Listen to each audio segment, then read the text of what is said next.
எவ்விரதத்தை அனுஷ்டித்து அதன் பலனாக சித்தி அடையலாம். அதை எங்களுக்கு தயவு கூர்ந்து திருவருள் மலர்ந்துவிட வேண்டும் என கேட்டார்கள். அதற்கு சுகபுராணிகர் சொல்லத் தொடங்கினார். ஓ சௌனகாதி மகர்ஷிகளே, நீங்கள் என்னை கேட்டபடியே இன்னொரு நாள் நாரத மகர்ஷியானவர் ஸ்ரீ விஷ்ணுமூர்த்தியை நோக்கி கேட்டார். அப்படி கேட்ட நாரதருக்கு ஸ்ரீ விஷ்ணுமூர்த்தி திருவாய் மலர்ந்தருடைய ஒரு மகாவிரதத்தின் மகிமையை நான் உங்களுக்கு சொல்லுகிறேன், நிதானமாக கேளுங்கள் என்று சொல்லத் தொடங்கினார். ஓ மகர்ஷிகளே, இன்னொரு காலத்தில் யோகசிரேஷ்டரான நாரதர் யோகானுகிரகம் செய்ய எண்ணி சகல லோகங்களையும் சுற்றி சஞ்சரித்து மனுஷலோகம் அடைந்து அங்கு ஜெபித்து பாப கர்ம கூற ஆத்மாக்களை கண்டு இப்படி கஷ்டப்படும் பாப ஜென்மங்களை உபாயத்தினால் தீர்த்து சுகஜீவிகளாயும் மறுபிறப்பு இல்லாதவர்களாயும் செய்யலாம் என்று எண்ணியவராய் நாரதருடனே விஷ்ணுலோகத்திற்கு சென்று அங்கு நிர்மல ஸ்படிக வடிவமாய் 4 கரங்களில் சங்கு சக்கர கதாயுதாரனாய் வடமாலாந்திரதனாய் விளங்கான் என்ற ஸ்ரீ மகாவிஷ்ணுமூர்த்தியை பார்த்து தண்டம் சொல்லலானார். ஓ மகாபிரபு, அநாதரக்ஷகா, ஆபத் பாந்தவா, சகல ஜீவ சேத்தனாதாரகா, உமது திருவடிகளை சரணம் என்று ஸ்தோத்திரம் செய்து இந்த நாரதரை மகாவிஷ்ணுமூர்த்தி பார்த்து, ஓ நாரதா, நீர் இங்கு வந்த காரணம் யாது? எதை கோரி இங்கு வந்தனை? அதனை நமக்கு கூறுவாயாகில் உனது அபீஷ்டத்தை பூர்த்தி செய்கிறேன் என்றார். உடனே நாரதர், சுவாமி, பூலோகத்தில் சகல ஜனங்கள் நானாவித துக்கம் அனுபவித்துக் கொண்டு பாப கர்மங்களால் அல்லல்படுகிறார்கள். ஆகையால் அப்படிப்பட்ட துக்கமான பாப கர்மங்கள் அந்த மனுஷர்களை நாடாமல் இருக்க ஏதாயிலும் உபாயம் இருந்தால் அதை அருள் புரிய வேண்டும் என்று நாரதர் கேட்டார். அதற்கு ஸ்ரீமன் நாராயணமூர்த்தி, நாரதா, நீ கேட்டபடி மானிடர்கள் கிளேசமின்றி உஜ்ஜீவிக்கும்படியானதா தேவலோகங்களுக்கெல்லாம் துர்லபமானதுமான சத்யநாராயண விரதம் என்னும் ஒரு விரதம் உண்டு. அவ்விரதத்தை முறைப்படி அனுஷ்டித்தால் சகல துக்கங்களையும் போக்கடித்து இகலோகத்தில் சகல சுகானுபவங்கள் பெற்று பிறகு மோட்சம் அடைவார்கள் என்று நாரதருக்கு சொல்லினார். அதை கேட்ட நாரதர் சந்தோஷத்தினால் விஷ்ணுவை பார்த்து, ஓ புண்டரீகாட்சா, தாங்கள் என்பால் கருணை கூர்ந்து திருவாய் மலர்ந்தருடைய மகாவிரதத்தின் பலன் எப்படி? அதை எவ்வாறு அனுஷ்டிக்க வேண்டும்? அவ்விரதத்தை இதற்கு முன் யாரால் அனுஷ்டிக்கப்பட்டது? எந்த காலத்தில் எந்த சமயத்தில் அனுஷ்டிக்க வேண்டும்? இவைகளை தயவு கூர்ந்து எனக்கு சொல்லுங்கள் என்று கேட்டனர். அதற்கு ஸ்ரீ மகாவிஷ்ணுமூர்த்தி, ஓ நாரதா, அவ்விரதத்தை அனுஷ்டித்தால் துக்க சோகாதி சாந்தியும் தனதானிய விருத்தியும் சௌபாகியமும் சந்தானமும் சர்வ ரஜக்கியமும் உண்டாகும். ஆகையால் இந்த விரதத்தை அவசியம் ஒவ்வொருவரும் அனுஷ்டிக்க வேண்டும். எப்போதாகிலும் எந்த மாதத்திலாவது ஒரு நன்னாள் பௌர்ணமி என்று பக்தி ஸ்ரத்தையுடன் பிரதோஷ காலத்தில் இவ்விரதத்தை அனுஷ்டிக்க வேண்டும். இதனின்றியும் பிராமணர்கள், பந்து ஜனங்கள் முதலானவர்களுடன் கூடி பலகாரங்கள், பல வகைகள், பழ வகைகள், பால், தயிர், வெண்ணெய், கோதுமை மாவு, சர்க்கரை, தேன் இவைகளை நைவேத்தியம் வைத்து கொண்டு பிறகு பிராமணர்களுக்கு லட்சணை தாம்பூலாதிகள் கொடுத்து பந்து ஜனங்களுடன் கூடி சத்யநாராயண விரதத்தின் கதையை சிரவணம் செய்து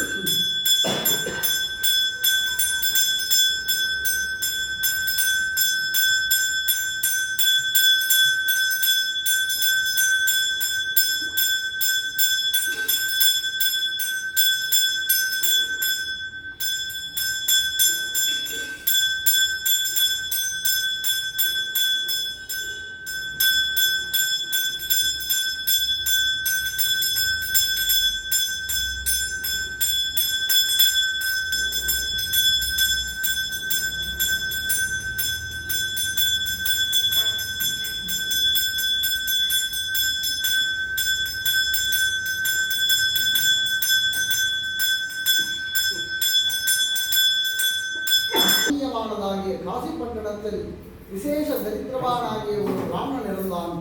அன்னவன் பசியின் முழுமையால் நெளிந்து பிரதி தினம் பூமியில் சஞ்சரித்துக் கொண்டிருக்க அந்த ஏழை பிராமணனை நோக்கி ஏழை பங்காளனும் பிராமண வாத்சல்யகாரனான ஸ்ரீமன் நாராயணமூர்த்தி கிழ பிராமண வேடம் கொண்டு அந்த ஏழை பிராமணனுக்கு பிரத்யட்சமாய், ஓ பிராமணா, தரித்திரவானாய் துக்கத்தை அனுபவித்துக் கொண்டு நீ ஏன் பூமியில் சஞ்சரிக்கிறாய்? அதை விவரமாய் எனக்கு சொல்ல வேண்டும் என்று கேட்டனர். இந்தபடி கௌடவேஷதாரியான ஸ்ரீமன் நாராயணன் கேட்டதும் தரித்திரவானாகிய ஏழை பிராமணன், ஐயா, நான் மிகவும் தரித்திரவான். ஆகையால் பசியின் கொடுமை பொறுக்காமல் அலைகிறேன். ஐயா புருஷோத்தமரே,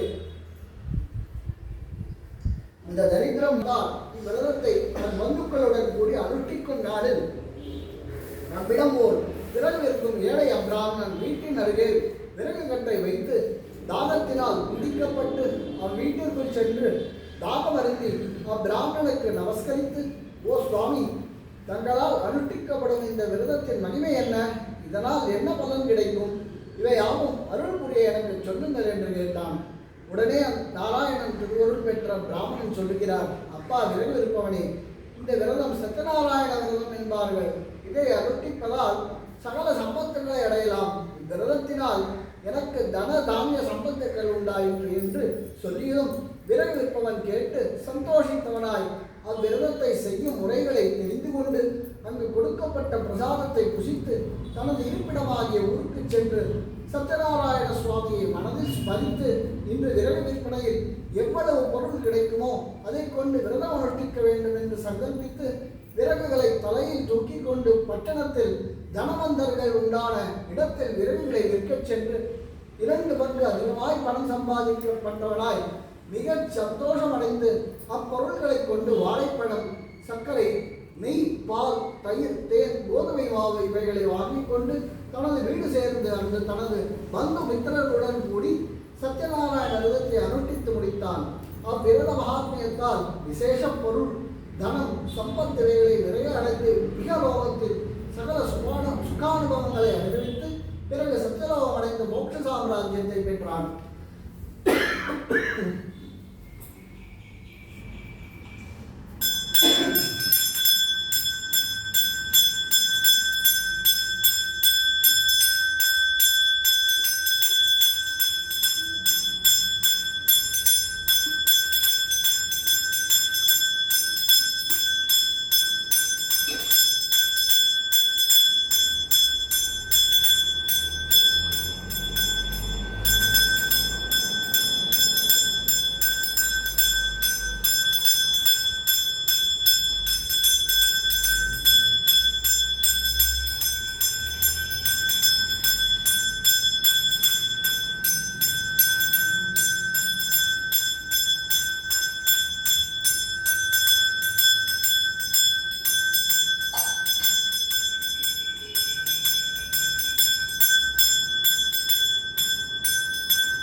மூன்றாவது அத்தியாயம்.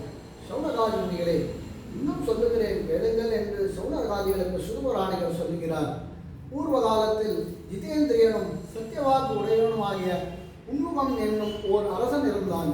அவ்வரசன் பிரதிதினமும் தேவாலயத்திற்கு போய் தரிசித்து அங்குள்ள பிராமணர்களுக்கு தானம் கொடுத்து கொண்டு ரூபவதியாகிய தனது பாரியையுடன் கூடி ஓர் நதி தீரத்தில் சத்யநாராயண விரதத்தை அனுஷ்டித்துக் கொண்டிருந்தான்.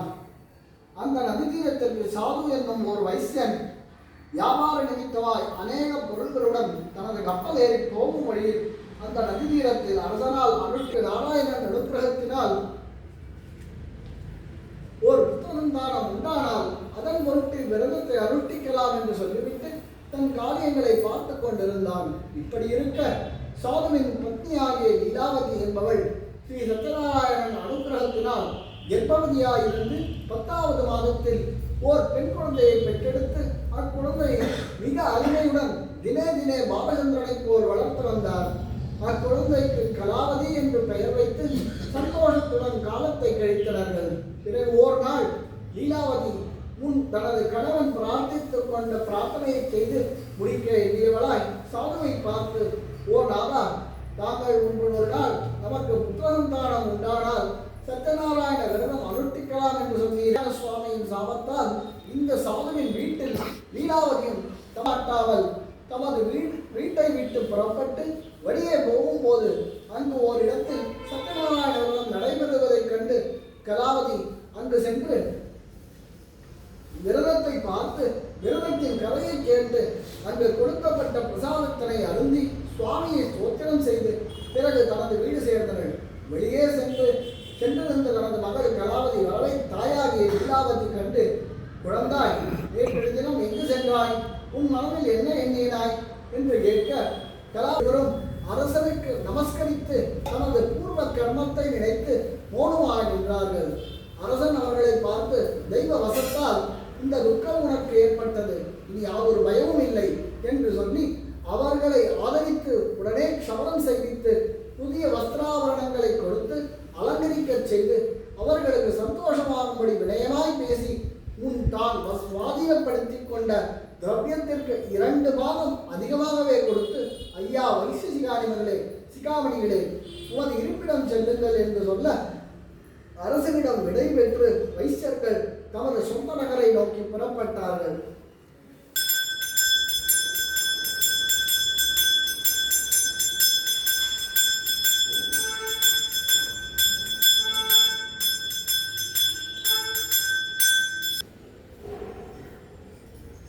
அப்படி தமது நகரத்தை நாடி புறப்பட்டு 4வது அத்தியாயம். அப்படி தமது நகரத்தை நாடி புறப்பட்டு தனது பொருட்களை கப்பலில் பத்திரப்படுத்திக் கொண்டு சில பிராமணர்களுக்கு தானம் கொடுத்து போகும்போது ஸ்ரீ சத்யநாராயண சுவாமி திரிகண்ட வேஷதாரியாக வைஷ்யர்களை பார்த்து, அப்பா, நீங்கள் ஏன் ஒருவாறு வாடிய முகத்துடன் இருக்கிறீர்கள்? நிற்க உமது கப்பலில் என்னென்ன பொருள்கள் இருக்கிறது என்று கேட்டார். அதற்கு அந்த வைஷ்யர்கள் அவரை இன்னார் என்று மதியாமல் பரிகாசமாக ஒருவனை அழைத்து தனது வீட்டிற்கு சென்று தனது வரவை பாரியாள் புத்திரிக்கு தெரிவித்து அவர்களை அழைத்து வரும்படி சொல்லி அனுப்பினான். அக்காவற்காரன் சென்று லீலாவதியை கண்டு ஸ்வசிதாரத்தை சொல்ல லீலாவதியும் சந்தோஷப்பட்டு காவற்காரனை அனுப்பி விட்டு அதிவேகமாய் சத்யநாராயண பூஜை செய்து முடித்துக் கொண்டு தனது புத்திரி கலாவதியை துறைமுகத்திற்கு போக அழைத்தாள். கலாவதி அதிக ஆவலுடன் புறப்பட எண்ணியவளாய் கப்பலும் பொருளும் காணாமல் மாயமாய் போன விஷயம் எந்த கடவுளின் திருவுள்ளமாயமோ அதை நாம் அறியோம். சத்யநாராயண மூர்த்தியின் வாழை லீலைகளை காண எவரால் முடியும் என்று சொல்லி விசனப்படும் சமயம் கலாவதியை கூட்டிக் கொண்டு பந்துக்களும் புரஜனங்களும் அட ஆரம்பித்தார்கள். அதனின்றியும் கலாவதி தனது கணவனை காணாத விசனத்தினால் தனது பாத ஸ்பரிசத்தை மனதில் எண்ணி அழுது கொண்டிருந்தாள். இந்தபடி அழுது கொண்டிருக்கும் தன் மகளின் துக்கத்தை கண்டு சகிக்காமல் சாகுவும் லீலாவதியும் மிகுந்த சோகத்தில் ஆழ்த்தி, இம்மாயை ஸ்ரீ சத்யநாராயணன் திருவருளோ அல்லது பிரம்மை கொண்டேனோ என்று யோசித்து நாமும் சத்யநாராயண பூஜை சித்தியானுதானம் செய்யலாம் என்று தீர்மானித்து யாவரையும் அழைத்து தனது இஷ்டத்தை தெரிவித்து சத்யநாராயண மூர்த்திக்கு அடிக்கடி சாட்டாங்க நமஸ்காரம் செய்தார். அப்படியும் துறைமுகம் சேர்ந்து பார்க்க ஸ்ரீமன் நாராயணமூர்த்தியின் அனுகிரகத்தினால் யதா பிரகாரம் கப்பலையும் தனது கணவனும் இருக்க கண்டு மனம் அறிந்து குறித்து யாவரையும் அழைத்துக் கொண்டு பழையபடி வீடு சேர்ந்து தாங்கள் அன்று முதல் சாது சத்யநாராயண உதயை பந்து மித்திரர்களும் கூடி பௌர்ணமியிலும் சங்கராந்தியிலும் இடைவிடாது செய்து கொண்டிருந்து அதனால் இகலோக சுகானுபவங்களை பெற்று பரலோகத்தில் மோட்சமடைந்தனர் என்று சுடர் சௌனகாதிக்கு சொல்லி அருளினார்.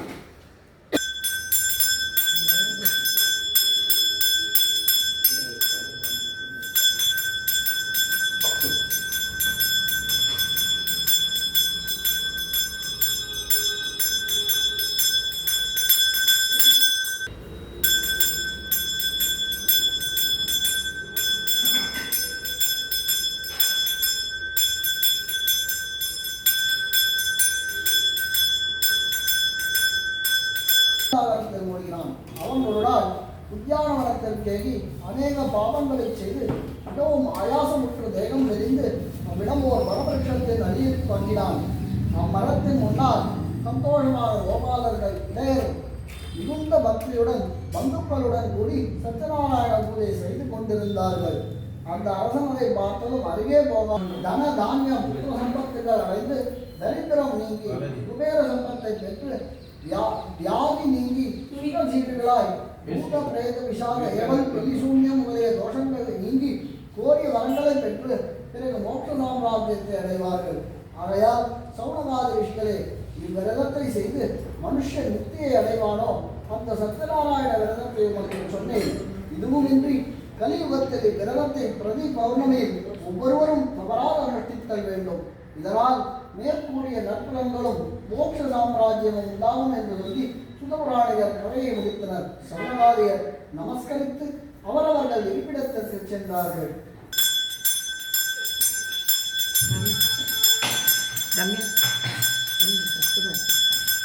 முடியலையா? ஏன் ஒன்று யாருக்கே ஆப்ரேஷன் முடியலல்ல.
மாமா நீங்கள்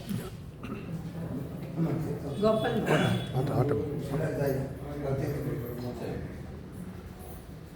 கோபால் மாமா